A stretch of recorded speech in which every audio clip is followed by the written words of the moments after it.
Davos में Canada और यूरोपीय देश जो हैं उन्होंने राष्ट्रपति जो अमेरिका के राष्ट्रपति डोनाल्ड ट्रंप को एक आईना दिखाया। उसके बाद उनके तेवर ढीले पड़े।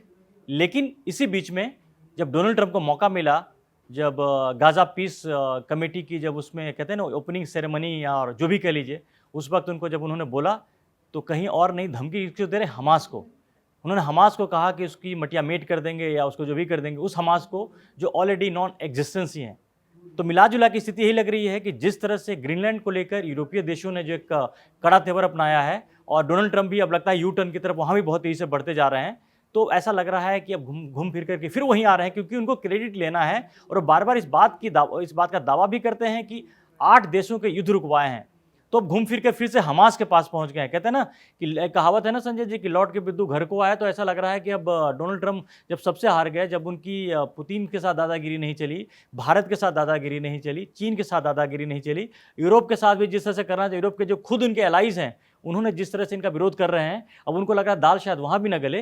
तो एक ऐसे संगठन को पॉइंट आउट कर रहे हैं जिसकी एग्जिस्टेंस को ऑलरेडी इजराइल ने मारकर को ऑलरेडी खत्म कर दिया है। तो फिर से हमास का रट उन्होंने कि हमास अगर हथियार नहीं डाले, अरे भाई हमास किस बात का हथियार डाले, हमास कहाँ एग्जिस्ट कर रहा है, हमास की क्या गाजा में क्या औकात रह गई है।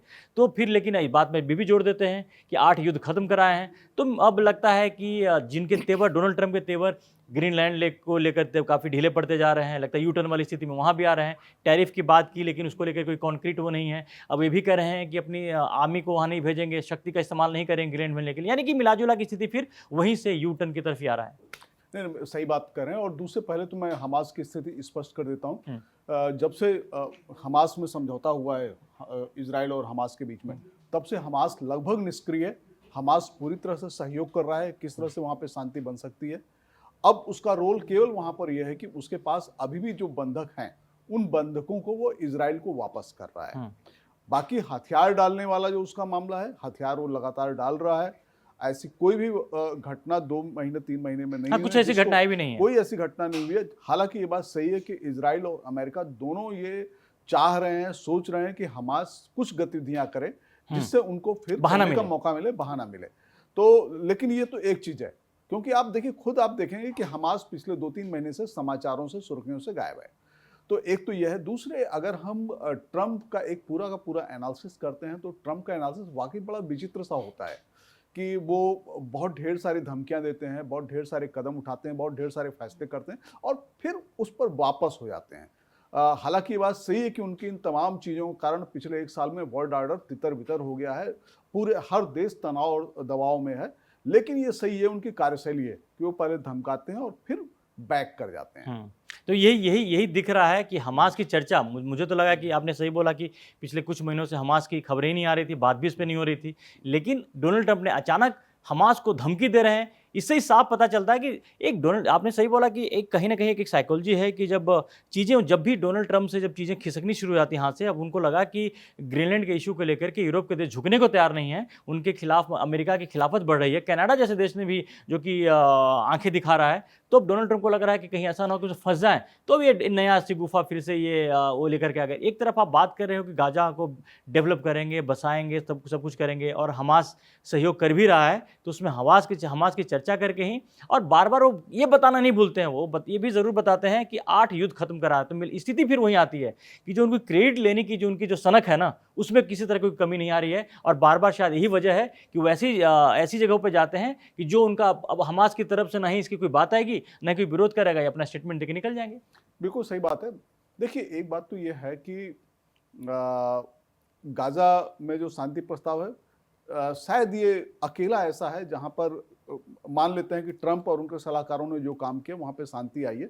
लेकिन वो शांति आगे किस तरह से क्या हरकत लेती है, क्या शक्ल लेती है, और गाजा पीस ऑफ बोर्ड जो बनाया गया है वो क्या काम करता है, इस पर निर्भर करेगा। बाकी रही बात दूसरे युद्धों को रोकने की, देखिए बाकी सारे के सारे युद्ध बड़े छुटपुट टाइप के हुए थे। चाहे ईरान और इजराइल का युद्ध है, वो लंबा नहीं खींचने वाला था। कंबोडिया और थाईलैंड के बीच में क्षणिक वो भी लंबा नहीं खींचने वाला था। भारत और पाकिस्तान का युद्ध वो भी लंबा नहीं खींचने वाला था। ये सारे के सारे युद्ध प्रतीकात्मक युद्ध जैसे थे, जिसमें हल्का फुल्का आपको करके निकल लेना था। सबसे गंभीर जो युद्ध चल रहा है वो अभी भी जारी चल रहा है, वो अभी भी जारी है और कोई भी शांति प्रस्ताव या किसी भी तरह की योजना वहां पर सफल नहीं हो रही है।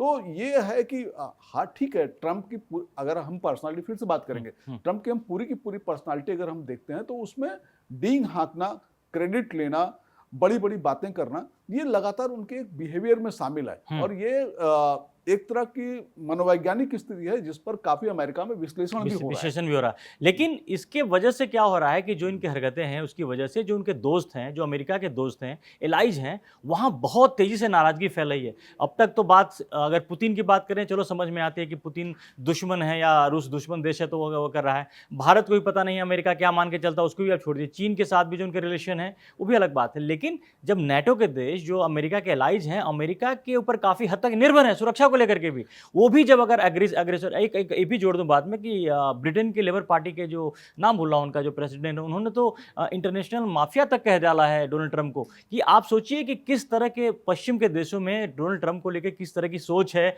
और वो जो बाकी नेता क्या सोचते हैं उनको लेकर के, ये बड़ी गंभीर बात है। क्योंकि अब जो उनका पाला पड़ा है, अब कहते हैं घर में गिर गए हैं वो। क्या अब जो एलाइज के साथ में जहां उनके साथ उठना बैठना था, अब तक क्या था, अमेरिका जो भी कहता था उसको यूरोप फॉलो करता था, उसकी किसी हाँ में हाँ मिलाता था। लेकिन ग्रीनलैंड को लेकर जिस तरह से तनाव बढ़े हैं, वहां पर अब लोगों को लगने लगा है कि अमेरिका को माइनस करके अपनी एग्जिस्टेंस के लिए लोग सोचें।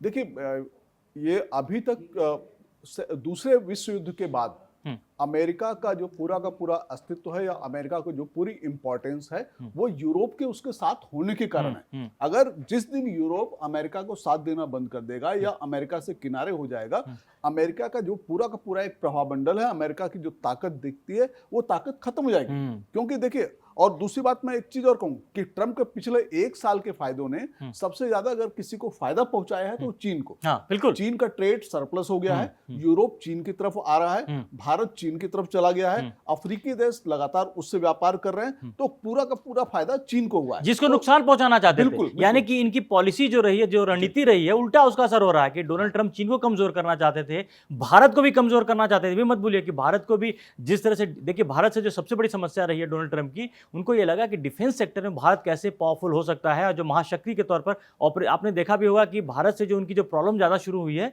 ऑपरेशन सिंदूर के बाद, उन्होंने जब भारत की ताकत देखी तो उनको लगने लगा कि अगर इसको भारत को रोका नहीं गया तो फिर ये डिफेंस के सेक्टर में भी मतलब ये पावरफुल हो जाएगा, फिर अमेरिका पर किसी तरह की डिपेंडेंसी नहीं होगी। तो खैर पहले से भी नहीं थी। और जिस तरह से भारत रूस के साथ जो आर्म्स की जो डील कर रहा है और अपना चाहते थे कि आर्म्स भी अपना डील करे, उसमें भारत वो नहीं कर रहा है।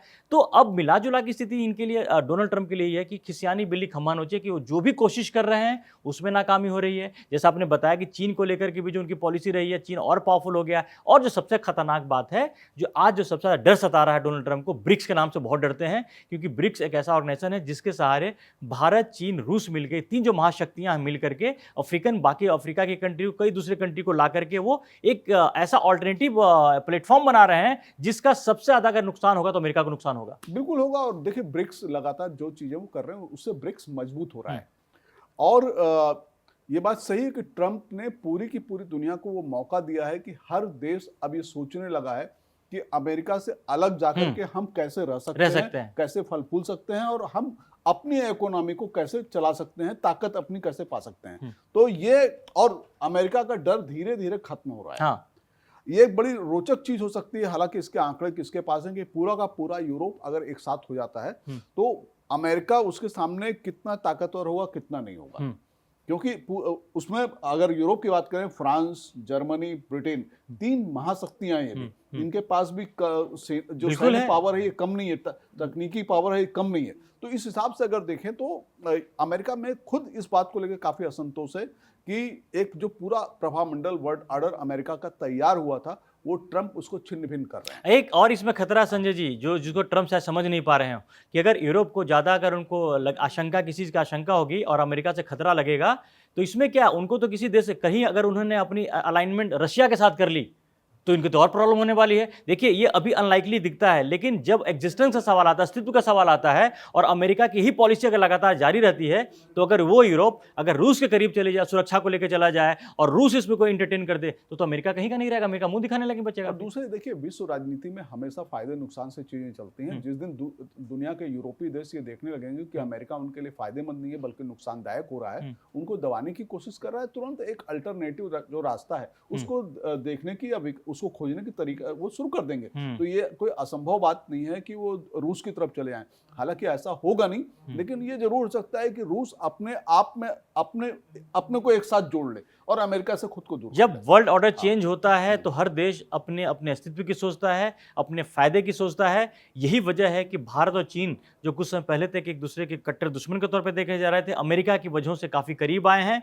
और मैं जो बात कह रहा हूं कि देखिए, अभी लगता है कुछ भी असंभव लगता है, लेकिन अमेरिका जिस तरह से हरकतें कर रहा है, यूरोप को जिस तरह से पुश कर रहा है, वहां पर अपनी सुरक्षा को लेकर के अगर वो रूस की तरफ भी जाएं तो मैं तो बिल्कुल हैरान नहीं होने वाला नहीं हूं, क्योंकि वर्ल्ड ऑर्डर में जिस तरह से चेंजेस आ रहे हैं, दुनिया में जो बदलाव आ रहे हैं, उससे कोई किसी चीज से मना नहीं किया जा सकता, इंकार नहीं किया जा सकता है। यही वजह देखिए कि भारत को लेकर जो अमेरिका के जो स्टैंड से धीरे धीरे बहुत ढीले पड़ते जा रहे हैं। जैसा कल डोनाल्ड ट्रंप ने मनी कंट्रोल को, हमारे जो सिस्टर ऑर्गेनाइजेशन है मनी कंट्रोल को, उन्होंने कहा था कि भारत से ट्रेड डील बहुत जल्द होगा। मोदी की प्राइम मिनिस्टर मोदी की तारीफ उन्होंने की। और उसके बाद जो डावोस में जो यूरोपियन यूनियन के जो प्रेसिडेंट हैं, उन्होंने भी कहा कि भारत के साथ बहुत इतना बड़ा डील, मेजर डील होने वाला है, जो ट्रेड डील होने वाला है, जो अब तक का नहीं हुआ है। तो ये असर दिख रहा है, इंपैक्ट अमेरिका की वजह से दिख रहा है कि अमेरिका जिन जिन के खिलाफ जा रहा है, वो देश अपनी हितों को लेकर के उनके करीब जा रहे हैं, जिससे उनको फायदा होगा। और इसमें भारत की बड़ी ही इंपॉर्टेंट जो उसका रोल रहेगा और भूमिका रहेगी, साफ दिख भी रहा है वो। तो अभी तक आपने कड़क को अगर सब्सक्राइब नहीं किया है तो जल्दी से जाकर सब्सक्राइब जरूर कर लें। फिलहाल के लिए धन्यवाद।